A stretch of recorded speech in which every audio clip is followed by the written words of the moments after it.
السلام عليكم ورحمة الله. السلام عليكم ورحمة الله. بسم الله الرحمن الرحيم. السلام عليكم ورحمة الله وبركاته. الحمد لله رب العالمين، وأشهد أن لا إله إلا الله وحده لا شريك له ولي الصالحين، وأشهد أن سيدنا ونبينا محمدا عبد الله ورسوله الصادق الأمين. اللهم صل وسلم وبارك على سيدنا محمد وعلى آله وصحبه ومن تبعهم بإحسان إلى يوم الدين. اللهم علمنا ما ينفعنا وانفعنا بما علمتنا وزدنا علما وتقى. Para jemaah sekalian yang dimuliakan Allah Subhanahu wa taala,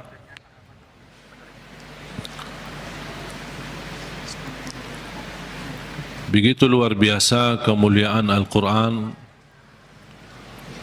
untuk kita.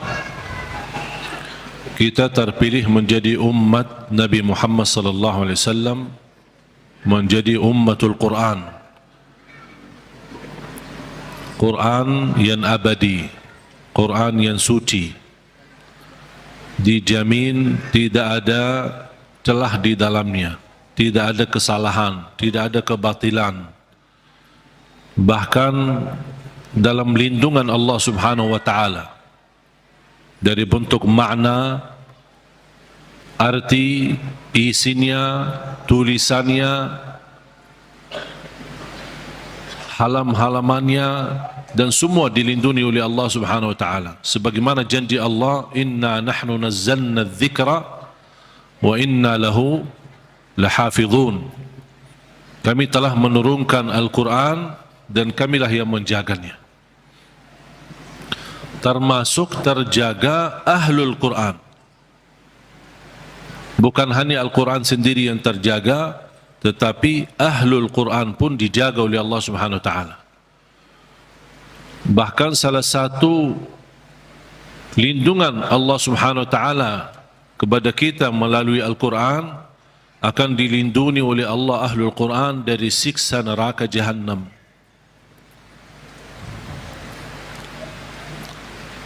Artinya, kalau ada seorang ahlul Quran tapi masih berlaku dosa maksiat, dan seandainya dihukum oleh Allah untuk masuk neraka sementara, untuk disucikan dan membersihkan dari dosa dan maksiat, neraka pun tidak akan mampu menghanguskan kulitnya dan tidak akan mampu membakar hatinya, karena isinya Al-Quran.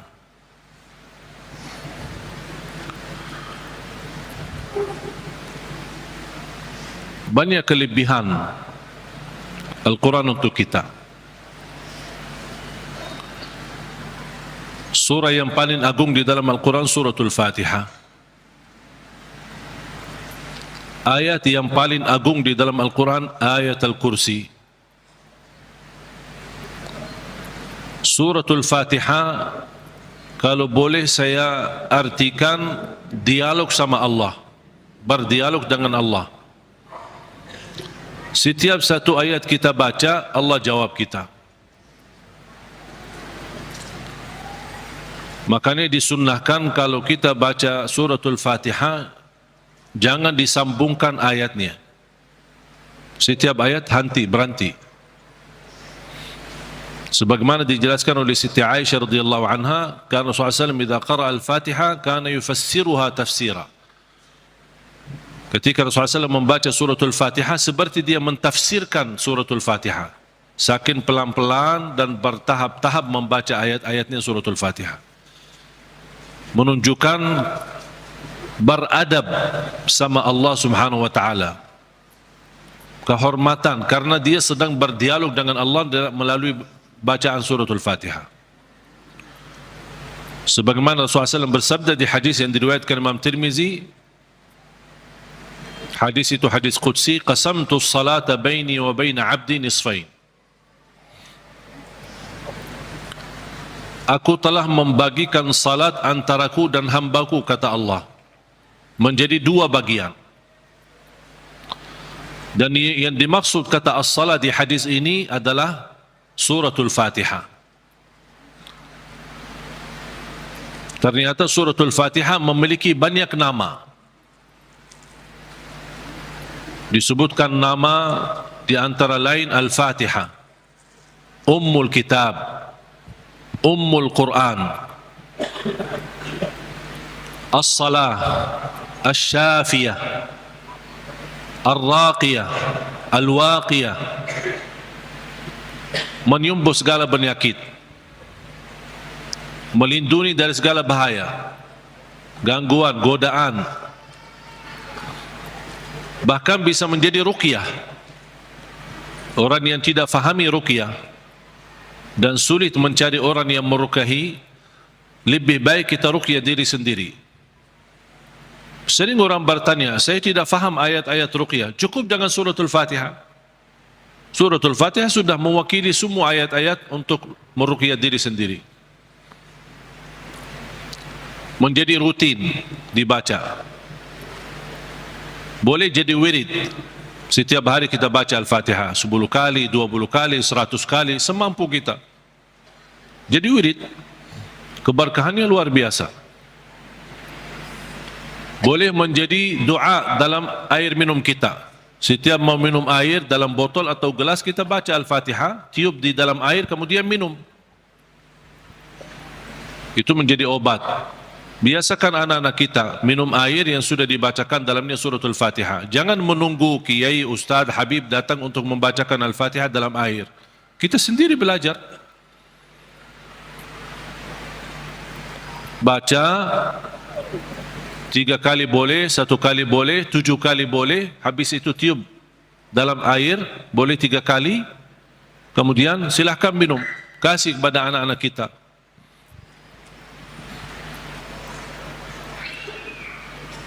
Al-Fatihah sebagai obat menyembuhkan penyakit kita. Ada yang merasa gesak di hati, merasa stres kepalanya, boleh taruh tangan yang kanan di atas kepala dan baca Al-Fatihah. Di atas dada kita baca Al-Fatihah. Itu sungguh subhanallah. Al-Quran sebenarnya seluruh Al-Quran, seluruh isi Al-Quran itu obat. Qul huwa lilladzina amanu hudan wa shifa. Sungguh Al-Quran itu petunjuk dan obat, menyembuhkan penyakit bagi orang-orang yang beriman. Berarti Al-Quran menyembuh penyakit hanya berlaku bagi orang yang beriman. Yang tidak beriman tidak berlaku.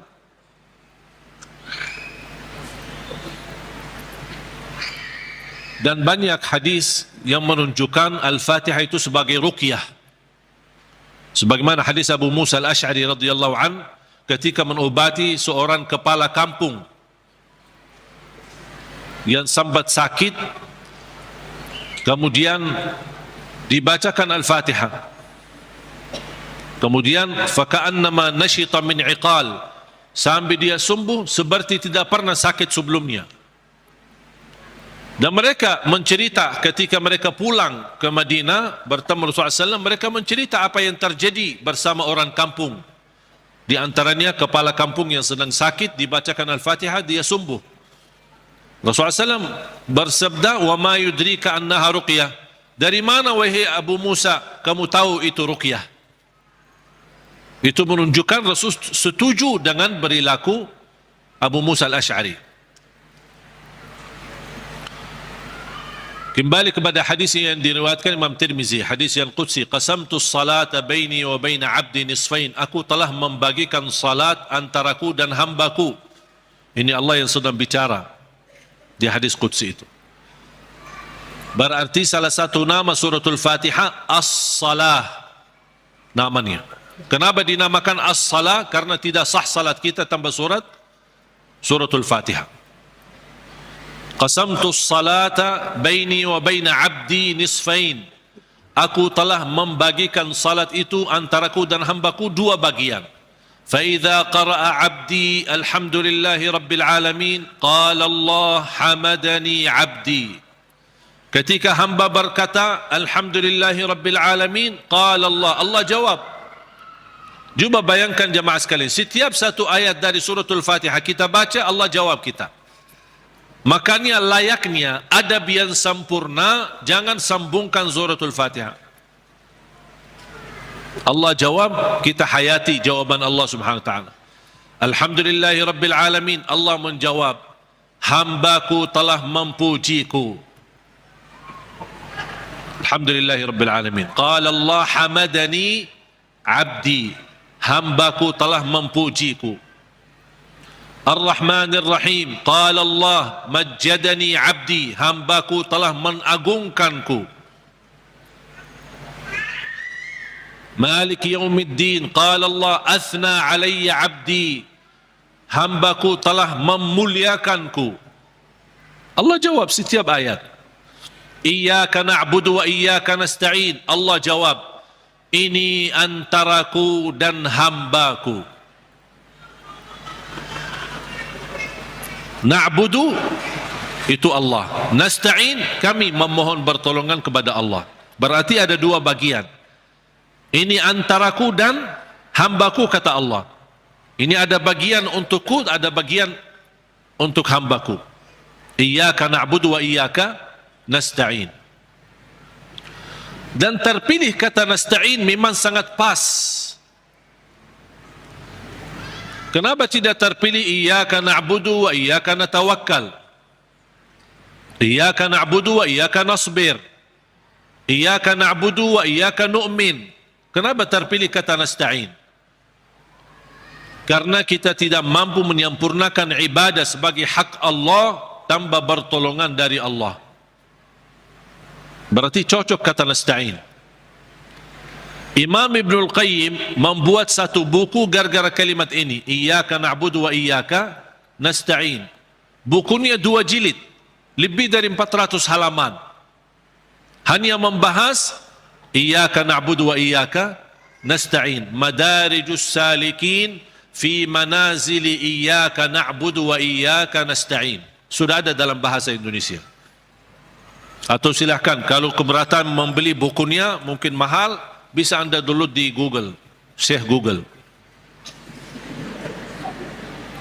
Buka, nama bukunya Madarijus Salikin fi Manazili Iyyaka Na'budu wa Iyyaka Nasta'in. Selain buku ini yang sangat bagus yang dimiliki oleh Imam Ibnul Qayyim, buku yang kedua adalah Zadul Ma'ad. Zadul Ma'ad. Kata guru saya, fantasnya dan layaknya setiap orang Muslim menyimpan buku ini di samping tidurnya, di tempat tidurnya. Sebelum mau tidur, baca walaupun 1 halaman dari buku itu. Kenapa? Karena buku Zadul Ma'ad termasuk buku yang terbagus membahas ibadah-ibadah dan sehari-hari Nabi Muhammad. Dan kita bisa terapkan setiap hari. Ini baca amalannya apa, ini baca amalannya apa.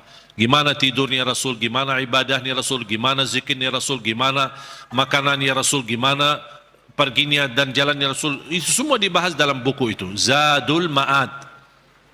Silakan buka di Google juga. Banyak Syekh Google hebat itu. Semua ada. Karya Imam Ibnul Qayyim. Kalau anda bisa beli 2 buku ini atau bisa download di internet, itu sangat bagus. Sudah ada dalam bahasa Indonesia. Iyyaka na'budu wa iyyaka nasta'in. Qala Allah, ini antaraku dan hambaku, dan apapun yang hambaku minta aku berikan. Coba gimana jawaban Allah? Iyyaka na'budu wa iyyaka nasta'in, ini antaraku dan hambaku. Apapun hambaku meminta aku berikan. Habis itu apa yang diminta oleh hamba? Minta apa? Ihdinas siratal mustaqim. Tetap Allah masih jawab, ini untuk hambaku. Ihdinas siratal mustaqim. Siratal ladzina an'amta alaihim. Allah jawab, ini untuk hambaku. Ghairil maghdubi alaihim waladdallin. Ini untuk hambaku. Artinya Allah kabulkan doanya, karena ini doa. Makanya kita tutupi amin. Apa arti amin? Allahumma stajib. Ya Allah, mohon diterima. Itu makna amin. Mohon ya Allah, terima permohonan kami. Allah menjawab, ini untuk hambaku. Artinya Allah jawab dan kabulkan doa kita. Makanya ketika kita baca Al-Fatihah, kita merasakan berdialog dengan Allah. Dan suratul Fatihah, dua macam doa ada di dalamnya. Ada dua macam doa. Doa ibadah dan doa masalah. Bukan masalah ya. Masalah. Doa ibadah dan doa masalah. Apa beda doa ibadah sama doa masalah? Ini ada dua macam doa, dan dua-duanya ada di dalam suratul Fatihah. Doa ibadah yang isinya memuji Allah tanpa meminta. Doa ibadah memuji Allah tanpa meminta, tidak ada permintaan. Contoh, Alhamdulillahi Rabbil Alamin. Apa permintaannya? Tidak ada. Cuman artinya apa? Memuji Allah. Segala puji bagimu ya Allah. Dan tidak ada kata yang terindah daripada kata Alhamdu.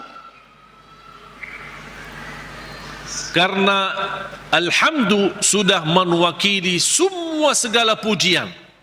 Artinya jamaah sekalian, kalau ada di antara kita yang tidak faham cara yang terbaik memuji Allah, tidak hafal kata-kata yang panjang dan indah, tidak hafal Asmaul Husna, aku ingin memuji Allah, cukup satu kata, Alhamdulillahi Rabbil Alamin, mewakili segala pujian. Makanya kata ini sangat luar biasa. Kalau diartikan dalam bahasa Arab, segala puji bagimu ya Allah. Artinya semua pujian bagimu ya Allah, segalanya. Makanya disebut kata itu doa ibadah, karena isinya memuji Allah tapi tidak meminta. Tidak meminta apa-apa. Doa yang kedua, doa masalah, yang isinya memohon sesuatu. Memohon sesuatu. Contoh, ihdinas siratal mustaqim. Itu kan ada permintaan. Makanya disebutkan doa masalah. Layaknya setiap kita berdoa diawali dengan doa ibadah, baru masuk kepada doa masalah. Itu adab, tata cara doa. Jangan langsung mau berdoa, ya Allah ampuni ya Allah. Puji dulu. Karena Allah senang mendengar pujian hamba. Allah senang. Buat Allah senang dulu, baru minta. Dan itu sudah dibuktikan oleh suratul Fatihah. Makanya saya selalu berkata, bagi orang awam yang tidak bisa berdoa, tidak mampu doa, tidak hafal doa, atau tidak memfahami bagaimana bisa berdoa, dia cukup membaca Al-Fatihah mewakili semua doa. Karena isinya doa ibadah ada, memuji Allah tanpa meminta, dan juga ada isinya doa masalah. Boleh enggak saya baca Al-Fatihah supaya anak saya mendapatkan hidayah, supaya anak saya disembuhkan oleh Allah, supaya saya dapat jodoh, supaya saya diberikan kemudahan? Doa. Al-Fatihah mewakili semua doa bagi orang yang tidak faham doa atau tidak bisa berdoa. Jadi diawali doa kita dengan ibadah atau doa ibadah yang isinya memuji tanpa meminta, baru masuk ke tahap yang kedua, doa masalah, memohon kepada Allah Subhanahu wa taala. Dan juga tolong jamaah sekalian perhatikan, habis dibacakan Al-Fatihah sampai iyyaka na'budu wa iyyaka nasta'in, belum meminta apa-apa. Kita memuji Allah, menagungkan Allah, memuliakan Allah, kemudian kita mengaku sebagai hamba Allah dengan kita ikrarkan iyyaka na'budu, itu hakmu ya Allah, dan kami memohon pertolongan. Dan pertama permohonan pertolongan kepada Allah, dan yang terbaik pertolongan yang kita mohonkan kepada Allah adalah minta hidayah kepada jalan yang lurus.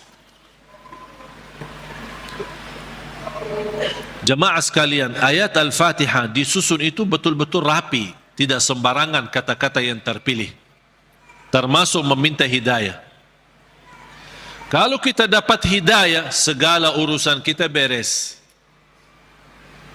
Karena kata ihdinas siratal mustaqim bukan berarti kita memohon hidayah kepada jalan yang lurus dalam hal agama. Itu tidak, bukan hanya itu saja.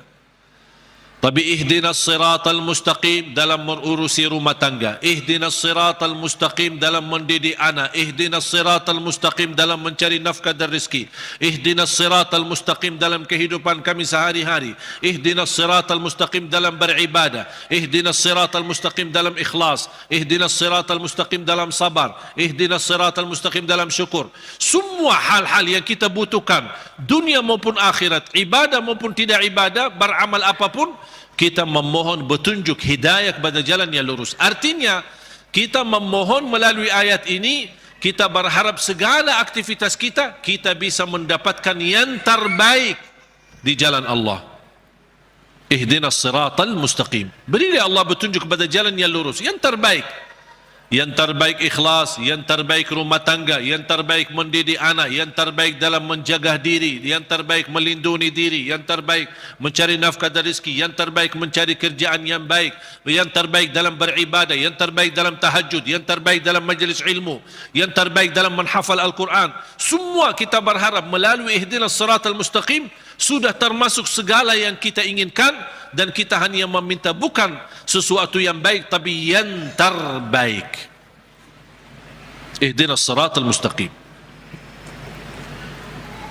Contohnya seperti apa? Siratal ladzina an'amta alaihim. Ya Allah, kami memohon petunjuk kepada jalan yang lurus sebagaimana ada hamba-hambamu yang telah mendapatkan karunia nikmat-nikmatmu. Siratal ladzina an'amta alaihim.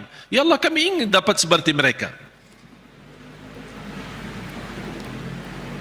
Seperti Sayyidina Abu Bakar, seperti Sayyidina Umar, seperti Sayyidina Utsman, seperti Sayyidina Ali, seperti Siti Khadijah, seperti Siti Aisyah. Kita ingin seperti mereka, siratal ladzina an'amta alaihim. Janganlah ya Allah seperti orang-orang yang dimurkai oleh Allah atau orang yang tersesat. Ghairil maghdubi alaihim waladdallin. Ya Allah, jauhkan, lindungilah kami dari situ, dari hal-hal yang mendapatkan kemurkaan-Mu. Kami tidak mau. Kami mau sebagaimana hamba-Mu yang telah menerima karunia nikmat-nikmat, siratal ladzina an'amta alaihim. Itu yang kami mau ya Allah. Tapi jangan di jalan orang-orang yang dimurkai Allah dan orang-orang yang tersesat. Apa beda al-maghdubi alaihim waladdallin? Bedanya apa? Orang yang dimurkai Allah sama orang yang tersesat. Orang yang dimurkai Allah yang memiliki kemampuan ilmu tapi tidak menggunakan ilmu untuk mendekatkan diri kepada Allah. Sombong. Mereka berilmu, tapi sayang sekali ilmu yang mereka dapatkan hanya ingin menunjukkan kelebihan diri, menunjukkan dirinya sebagai orang yang hebat, bukan untuk digunakan untuk mendekatkan diri kepada Allah. Dan ketua umum majlis al-maghdubi alaihim orang Yahudi. Ketua umum majlisnya orang Yahudi. Yahudi adalah kelompok atau golongan yang berilmu, tapi mereka mendapatkan kemurkaan Allah karena mereka tidak pernah menggunakan ilmu tersebut. Justru kecerdasan mereka dengan kehebatan ilmu mereka, mereka menggunakan untuk susahkan umat. Paling hebat ikut ilmu ekonomi Yahudi. Paling hebat ilmu media Yahudi. Makanya sekarang mereka seluruh media itu dimiliki oleh Yahudi. Ekonomi dunia dikuasai oleh Yahudi. Karena mereka punya ilmu, tapi mereka kenapa kuasai? Bukan untuk digunakan untuk kemudahan bagi manusia, tapi justru mereka menggunakan untuk kemanfaatan buat mereka sendiri. Makanya Allah murka terhadap mereka. Waladhdallin, orang-orang yang tersesat, yang suka mengamalkan amalan-amalan tapi tidak ada ilmunya. Kenapa kamu lakukan? Tidak tahu. Saya cuma suka itu, tapi tidak ada ilmunya. Contohnya ketua umum majlis Waladhdallin adalah Nasrani. Nasrani ahli ibadah, beda sama orang Yahudi. Kalau Yahudi ahli ilmu, kalau Nasrani ahli ibadah. Bahkan mereka menggunakan rahbaniyah, memaksakan diri beribadah sepanjang hari. Sampai ada yang mendiamkan diri di sebuah tempat yang tidak bisa ditinggalkan, tidak mau nikah, tidak mau makan daging, tidak mau makan ini segala. Ini semua dilakukan oleh mereka. Itu yang tidak ada dasarnya. Berlebih-lebihan. Islam melarang kita berlebih-lebihan beribadah. Sebagaimana ada 3 orang ketika datang ke Madinah mendengar betapa ibadah Rasulullah SAW. Sambil salat tahajud, sambil bangka kakinya. Kita pernah enggak bangka kaki kita? Pernah. Ketika begal, capek, urus dunia. Bukan karena tahajud. Bagaimana SAW puasanya, gimana SAW tahajudnya, gimana SAW ibadahnya. Ada 3 orang mendengar berita-berita. Sambil mereka merasa, aduh, kalau Nabi Muhammad begitu luar biasa ibadah ini, gimana kita? Sambil ada di antara mereka yang berkata, kalau memang begitu ibadah Rasulullah SAW, saya akan berpuasa, tidak akan buka. Artinya mau berpuasa setiap hari, sepanjang hayatnya, sepanjang hidupnya. Bukan tidak makan sama sekali, tetap makan, tapi maksudnya setiap hari mau puasa sambil mati. Yang satu lagi kata orang, saya akan tahajud, tidak akan tidur. Yang ketiga berkata, saya tidak akan nikah. Karena dia merasa terhina, atau merasa dirinya rendah, atau merasa dirinya tidak ada artinya dibanding ibadah Rasulullah SAW. Kalau Rasul saja yang diampuni Allah begitu luar biasa hebat ibadahnya, aku merasa malu, ya udah saya tidak mau nikah. Mengapa?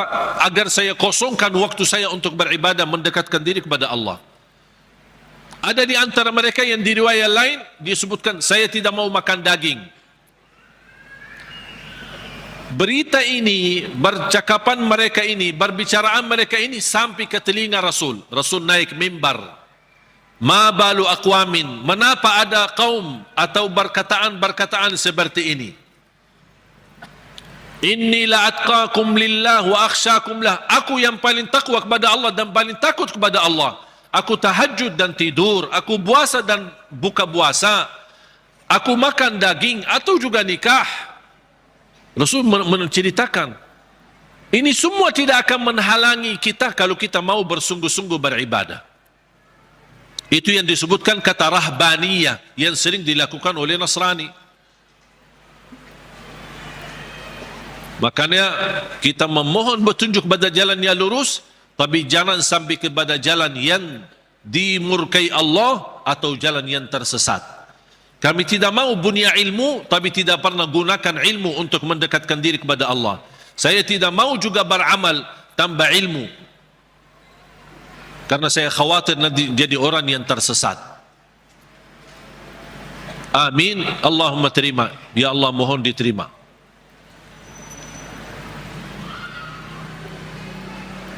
Oleh karena itu jamaah sekalian dimuliakan Allah Subhanahu wa taala, coba betapa mulianya suratul Fatihah.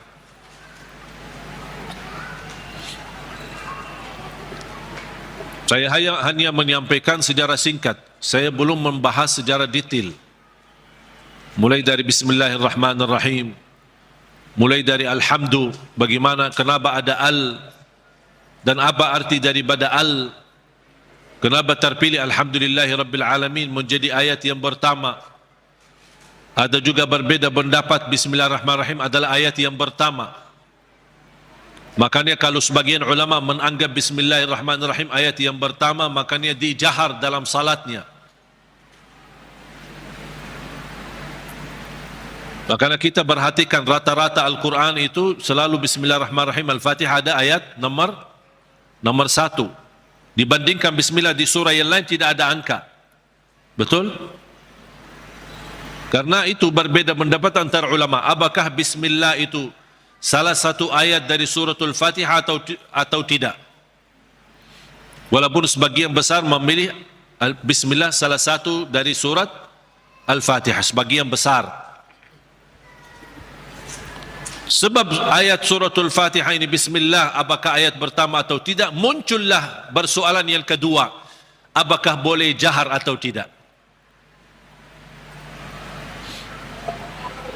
Kalau tidak dijahar, tetap boleh atau tetap mewajibkan atau membaca Bismillah. Bagi orang yang suka baca sir, tetap baca Bismillah, karena dia sebagian dari surat. Jangan Allahu Akbar baca doa iftitah langsung Alhamdulillahi Rabbil Alamin. Mana Bismillahnya? Tetap dibacakan, walaupun sir tidak dijahar. Menurut saya bagi soal jahar atau sir tidak masalah. Keras suara atau tidak keras suara tidak masalah. Bagi saya tidak masalah. Dan saya selalu sesuaikan. Masjid yang suka keraskan suara dengan Bismillah, saya suka tanya kalau diminta jadi imam. Kalau jahar Bismillah, saya jahar. Kalau disirkan tidak dikeraskan, saya tidak keraskan. Qunut subuh, kalau dia masih baki qunut subuh dan saya diminta jadi imam, saya baki qunut subuh. Kalau masih tidak baki qunut subuh, saya tidak baki qunut subuh. Saya tidak suka maksa. Tak, saya tidak mau qunut subuh. Kalau saya jadi imam, saya tidak mau qunut subuh. Kenapa? Ini bid'ah, ini sesat semua. Nah. Gampang, alhamdulillah, hal berbedaan tidak masalah. Yang saya paling suka masjid netral. Ketika saya masuk masjid, saya suka tanya ketika diminta jadi imam. Karena mereka berharap mudah-mudahan ini. Padahal saya suka mundur, saya tidak mau jadi imam karena pensiun jadi imam. Tapi kadang-kadang jamaah mengharapkan, barangkali niatnya mengharap berkahnya, mengharap apalah gitu. Akhirnya saya harus turuti permintaan mereka. Tapi saya suka tanya, jahar Bismillah atau tidak, qunut subuh atau tidak, habis salat zikir atau tidak, doa atau tidak, bisa disesuaikan. Karena ini semua hal berbeda pendapat. Saya suka masjid netral. Ketika saya tanya, bebas. Mau jahar boleh, tidak jahar boleh, qunut boleh, tidak qunut boleh, bebas kami, tidak masalah. Kita ikuti imam. Yang penting kita salat. Dan itu yang kita perlukan, masjid yang netral, tidak fanatik, supaya kita bisa bersama-sama.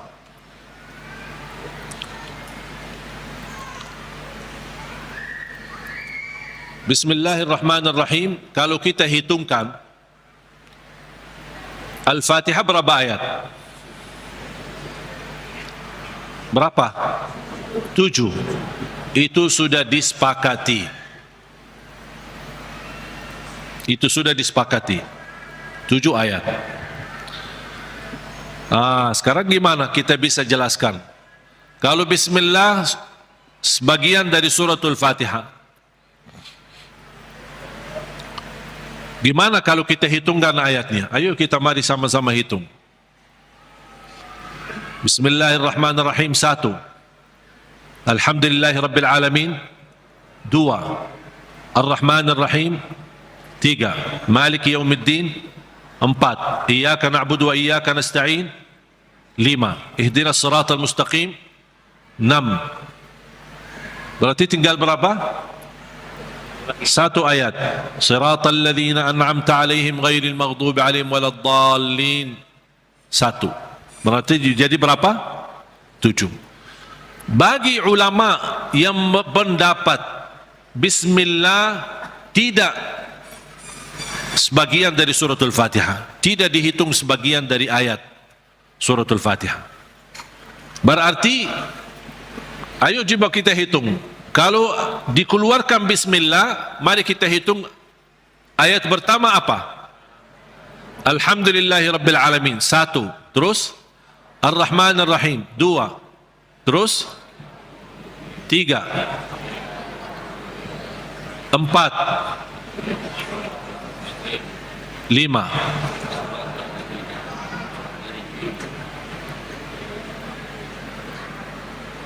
Ini kan 1. Siratal ladzina an'amta 'alaihim ghairil maghdubi 'alaihim waladdallin, 1. Berarti berapa? 6. Terus 7-nya mana? Siratal ladzina an'amta 'alaihim putus ghairil maghdubi 'alaihim. Ulama yang menganggap bismillah tidak sebagian dari ayat suratul Fatihah, siratal ladzina an'amta 'alaihim, stop, 1 ayat. Itu yang menjadi yang ke-6. Ghairil maghdubi 'alaihim waladdallin yang ke-7. Karena siratal ladzina an'amta 'alaihim sudah sempurna makna kalau kita berhenti. Sudah selesai, makna jelas, sempurna, tidak ada kaitan dengan selanjutnya. Makanya dianggap itu 1 ayat. Walaupun rata-rata Al-Quran yang kita lihat semuanya tidak ada angka di situ kan? Karena apalagi yang di Madinah yang menuliskan Al-Quran ini, salah satu ulama namanya Syekh Uthman Taha, penulis Al-Quran di kota Madinah, dia mengikut mazhab Imam Syafi'i. Makanya dia menuliskan bismillah ayat nomor pertama. Dan itu yang diberlakukan oleh sebagian besar di mana-mana, di Mesir, di mana-mana selalu Al-Quran kita perhatikan selalu bismillah ayat yang pertama. Yang saya ingin sampaikan, yang kita sudah fahami, Al-Fatihah 7 ayat. Jahar bismillah, tidak jahar bismillah itu tidak masalah. Yang penting kita bisa memperhatikan bacaan-bacaan kita, khususnya suratul Fatihah. Kalau bisa berlahan-lahan, bertahap-tahap, tidak sambungkan ayatnya, karena kita ingin menhayati, berdialog dengan Allah Subhanahu wa Ta'ala. Sudah jelas? Oleh karena itu jamaah sekalian, mari kita sama-sama belajari dalami suratul Fatihah, surah yang paling agung di dalam Al-Quran, surah yang luar biasa, memiliki keistimewaan, memiliki keberkahan yang dahsyat. Jangan kita hanya membaca sampai 17 kali di dalam salat fardu tapi tidak merasakan sedikit apapun dalam hati kita. 17 kali itu minimal, tapi kita tidak merasa apa-apa. Seperti ayat-ayat yang lain. Padahal suratul Fatihah ini kalau betul-betul kita bisa fahami dan belajari dan mendalaminya, wallahi bakal nangis. Saking agungnya dan indahnya suratul Fatihah. Cukup keindahan di dalamnya kita berdialog dengan Allah. Kita hamba yang masih banyak dosa, yang masih kotor, yang tidak banyak kekurangan, yang tidak banyak sempurna, banyak kekurangan ikhlas kita dan banyak kekurangan khusyuk kita. Tapi ketika kita baca Al-Fatihah, Allah masih berkenan menjawab kita di setiap ayat yang kita baca. Oleh karena itu, hayati Bismillahirrahmanirrahim dengan artinya dan maknanya yang segitu dalam.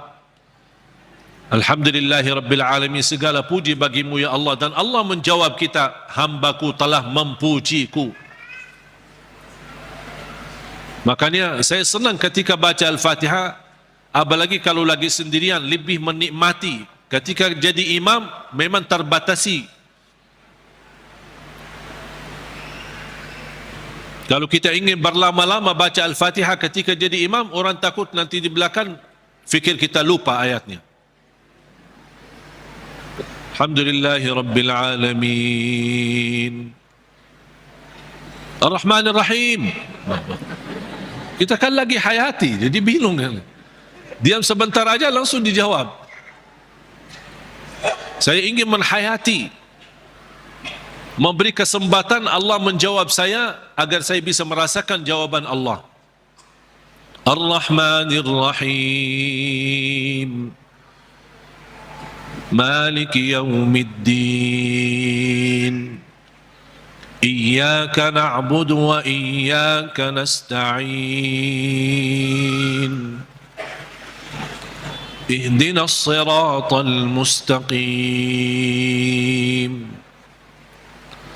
صراط الذين أنعمت عليهم غير المغضوب عليهم ولا الضالين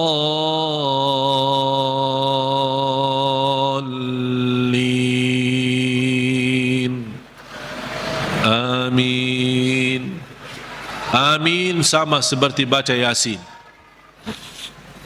Gimana baca Yasin? Yasin. Gitu? Betul? Gimana? Yasin. Gimana baca Yasin? Yasin. Amin. Kita sering waladhdallin. Amin. Apalagi anak-anak. Amin. Yasin. Sebagaimana dijelaskan oleh Imam Ibn Kathir rahimahullah dalam tafsirnya. Mudah-mudahan pertemuan ini kita kupas walaupun sedikit dari suratul Fatihah. Mudah-mudahan insyaAllah menjadi bahan ilmu buat kita untuk ke depan kita bisa menghayati dan bisa dalam membaca suratul Fatihah di dalam salat maupun di luar salat, kita bisa merasa tersuntuh hati kita. Kalau Al-Fatihah ini bisa nyambung ke hati kita, itu subhanallah luar biasa.